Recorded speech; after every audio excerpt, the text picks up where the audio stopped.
Hello everyone, मैं प्रियंका एक बार फिर से आप सभी का स्वागत करती हूं आपके अपने चैनल स्टडी 24 ऑफिशियल 2 में। आज की इस वीडियो में काफ़ी इम्पोर्टेंट अपडेट आप सभी के सामने लेकर आए हैं। एक अननोन फैक्ट के बारे में हम यहां पर बात करेंगे। आज हम यहां पर बात करेंगे खांसी के बारे में। उससे भी पहले आपको बताना चाहूँगी, अगर आप हमारे स्टडी ग्रुप के साथ जुड़ना चाहते हैं तो हमारे डिस्क्रिप्शन बॉक्स में इसका लिंक दिया गया है। आप इसके साथ जुड़ सकते हो और इसका फ़ायदा ले सकते हो।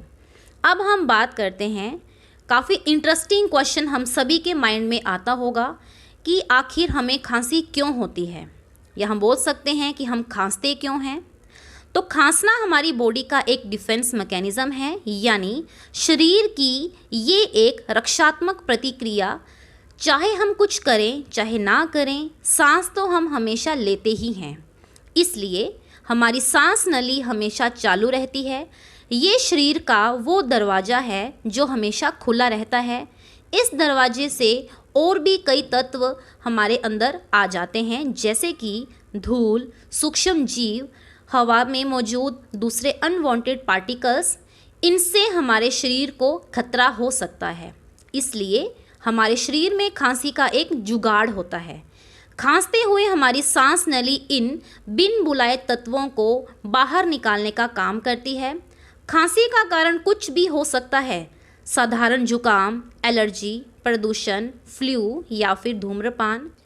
ये वो कंडीशंस हैं जो हमारे शरीर में अनवांटेड मेहमान, जो पार्टिकल्स अंदर आ जाते हैं और हमारा शरीर इन्हें बाहर निकालना चाहता है।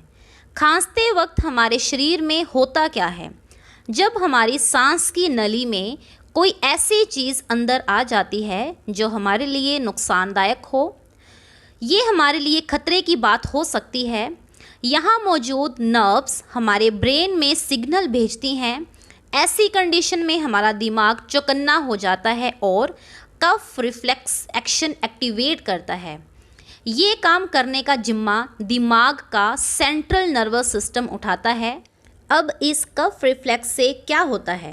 होता ये है कि इससे हमारी सांस नली अपना साइज़ बढ़ा लेती है। इसके बाद हमारे लंग्स में हवा की ज़्यादा मात्रा अंदर आने लगती है। जब लंग्स में अच्छी खासी हवा इकट्ठा होना शुरू हो जाती है, तब हमारी सांस नली का एक ऊपरी दरवाज़ा बंद हो जाता है, जिसे हम एपिग्लॉटिस के नाम से जानते हैं। जिसके बंद होते ही हमारी हवा अंदर फेफड़ों में ट्रैप हो जाती है। इससे हमारे फेफड़ों के आसपास की मसल्स सिकुड़ने लगती हैं, जो कि एब्डोमिनल मसल और रिब मसल्स होती हैं। इन मसल्स के सिकुड़ने से हमारे फेफड़ों के अंदर ज़्यादा प्रेशर बढ़ने लगता है। इसके बाद एक झटके में हमारे फेफड़े इस हवा को बाहर निकाल देते हैं। इसी के साथ और भी जो अनवांटेड पार्टिकल्स हमारे बॉडी के अंदर आते हैं, उनको भी खांसी के माध्यम से हम बाहर निकाल फेंकते हैं।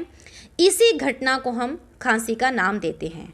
तो इस तरह से आपने यहाँ पर देखा कि खांसी क्या है, क्यों होती है। अब ये जो खांसी है, ये अलग अलग तरह से अलग अलग कारण की वजह से हो सकती है, या अलग अलग खांसी होती है, जैसे कि सूखी खांसी, बलगम वाली खांसी। तो इससे होगा क्या, इससे हमारी लंग्स में इरिटेशन होना शुरू हो जाती है, और खांसी एक माध्यम है जिससे हमारी बॉडी के अंदर अगर कोई बीमारी है उसे हम पहचान सकते हैं। तो इस तरह से